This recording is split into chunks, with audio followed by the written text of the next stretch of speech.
توجہ دلوانا چاہتا ہوں، آج کا دور پرفتن دور ہے، اور شریعت کا لباس پہن کر، طریقت کا لباس پہن کر، پیری کا لباس پہن کر، مولویت کا لباس پہن کر لوگوں کے دلوں سے عظمت مصطفیٰ کو ختم کیا جا رہا ہے۔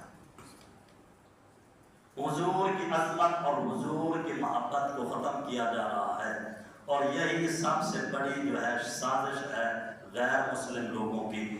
وہ چاہتے ہیں کہ مسلمانوں کے دل سے حضور کی عظمت اور محبت نکال دو، تو جب حضور کی عظمت اور محبت نکل جائے گی تو پھر دین میں باقی کچھ نہیں بچے گا۔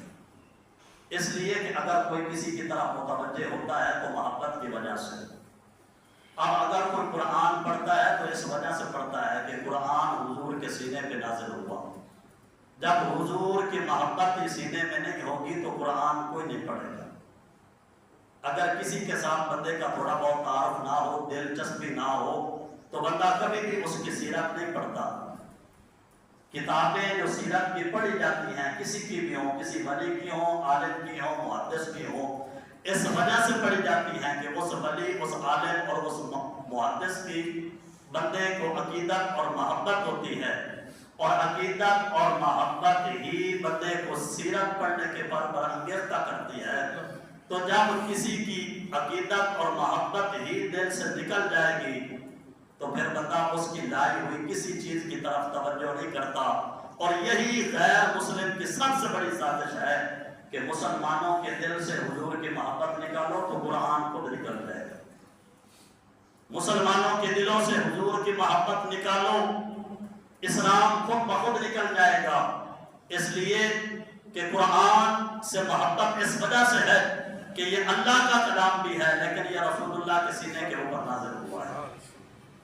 اسلام سے محبت اس لیے ہے کہ یہ میرے نبی کا دین ہے، تو فرمایا کہ یہ محبت نکالو۔ تو جب محبت نکلے گی قرآن بھی نکل جائے گا، دین بھی نکل جائے گا، سب کچھ نکل جائے گا۔ اور یہ محبت کی کمی ہے کہ جس کی وجہ سے آج مسلمانوں کی یہ حالت زار ہے۔ 313 کے بدر میں لیکن اللہ نے فتح عطا فرمائی، کیوں؟ اس لیے کہ حضور کی محبت تھی، تو حضور کی محبت کی وجہ سے قرآن کے دامن کو بھی مضبوطی کے ساتھ پکڑا ہوا تھا، اور اسلام کا رنگ بھی پکا تھا، اس لیے کہ حضور سے محبت تھی۔ اور اسی محبت میں 313 کو بدر کے میدان میں فتح عطا فرمائی، اور فتح مکہ والے دن بغیر کسی لڑائی کے، بغیر کسی جھڑپ کے اتنی بڑی جو فتح ملی ہے، کس وجہ سے؟ اس لیے کہ حضور کی محبت ان کلمہ پڑھنے والوں کے سینے میں تھی۔ اور اقبال، ڈاکٹر علامہ محمد اقبال رحمۃ اللہ علیہ، ان سے کسی نے پوچھا تھا کہ ایمان کی کیفیت اگر بندے کی جانچنی ہو، دیکھنا ہو کہ کس کا ایمان کتنا ہے، تو کون سا آلہ ہے کہ جس کی وجہ سے بندہ کسی بندے کے ایمان کی جانچ کر لے، پڑتال کر لے کہ کتنا ایمان ہے؟ فرمایا کہ وہ عشق مصطفیٰ ہے، محبت مصطفیٰ ہے، عشق مصطفیٰ ہے۔ اگر جتنا زیادہ دل میں عشق مصطفیٰ ہوگا، جتنی زیادہ دل میں محبت مصطفیٰ ہوگی، اتنا اس بندے کا کامل ایمان ہوگا۔ اور یہ تو حدیث پاک بھی ہے، بخاری و مسلم کی حدیث ہے، لا یؤمن احدکم حتی اکون احب الیہ من والدہ وولدہ والناس اجمعین۔ فرمایا کہ لوگوں، تب تک تمہارا ایمان کامل ہو ہی نہیں سکتا جب تک کہ تم ساری کائنات سے بڑھ کر محمد مصطفیٰ سے محبت نہ کرو۔ تو یہ سازش تھی۔ آج فتنے کا دور ہے، عجیب عجیب لباس ہیں، دھوکہ دیا جاتا ہے۔ وہ جس طرح نا حضرت سلیمان علیہ السلام کی بارگاہ میں ایک پرندہ گیا اور اس نے ایک شکاری کی شکایت لگائی کہ اس نے نا میرے جوڑے کو اس نے شکار کیا ہے، مار دیا ہے۔ حضرت سلیمان علیہ السلام نے اس شکاری کو بلایا، فرمایا کہ لے کے آؤ، اللہ کا نبی ہے نا، بادشاہی رب نے ایسی دی۔ فرمایا کہ سلیمان جس طرح تو چاہتا ہے ہم نے تجھے بادشاہی عطا فرما دی۔